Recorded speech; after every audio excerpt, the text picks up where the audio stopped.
परिवार है, वहाँ कैसे संभाल पाएगी हमारी बेटी ये सब। अरे कुछ नहीं होगा, अच्छा घर है, अमीर भी है, हमारी बेटी वहाँ खुश रहेगी और बड़ा परिवार होगा तो सुख दुख में काम भी आएगा। अब तुम चिंता मत करो, सब अच्छा ही होगा।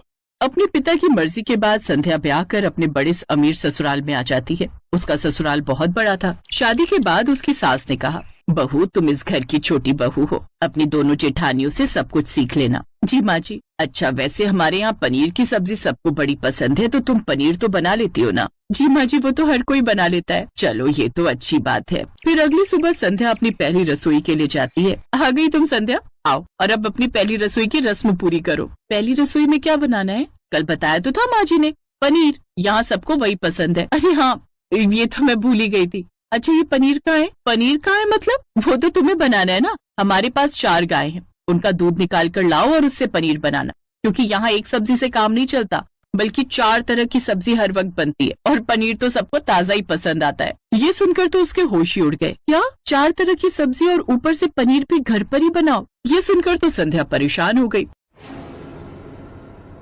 4 तरह की सब्जी, अपने मायके में तो एक तरह की सब्जी बनाने से भी डरती थी और अब एक साथ 4 तरह की सब्जी बनानी पड़ेगी, ऊपर से पनीर भी जमाओ, उसमें तो कितनी मेहनत लगती है। अब संध्या पहले 4 गाय से दूध निकालने गई, फिर उससे उसने पनीर बनाया और उसके बाद पनीर की भुर्जी, पनीर पसंद, मटर पनीर और पनीर बटर मसाला, ऐसी 4 सब्जियां बनाकर तैयार कर ली। लेकिन इन सब में उसे काफी वक्त लग गया। खाने की टेबल पर बैठे परिवार वाले परेशान हो गए।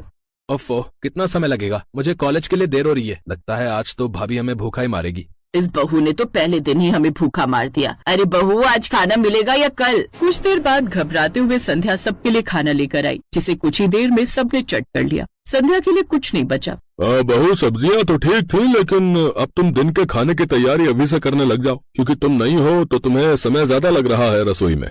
और हाँ, अब बार बार गैस का इस्तेमाल मत करो। घर में मिट्टी का 4 चूल्हा भी है, तुम उसमें खाना बना लिया करो। तीनों वक्त गैस जलेगी तो सिलेंडर जल्दी खत्म होगा। अब तो जैसे संध्या के होश ही उड़ गए, क्योंकि चूल्हे पर खाना बनाना तो उसने सीखा ही नहीं था। उसके भी घर में एक तरफ गैस चूल्हा था और एक तरफ मिट्टी का। संध्या जब भी अपने मायके में खाना बनाती तो गैस चूल्हे पर ही बनाती, लेकिन अब तो उसे मिट्टी के चूल्हे पर भी खाना बनाना पड़ेगा। उसकी जेठानियों ने तो पहले ही हाथ खड़े कर दिए।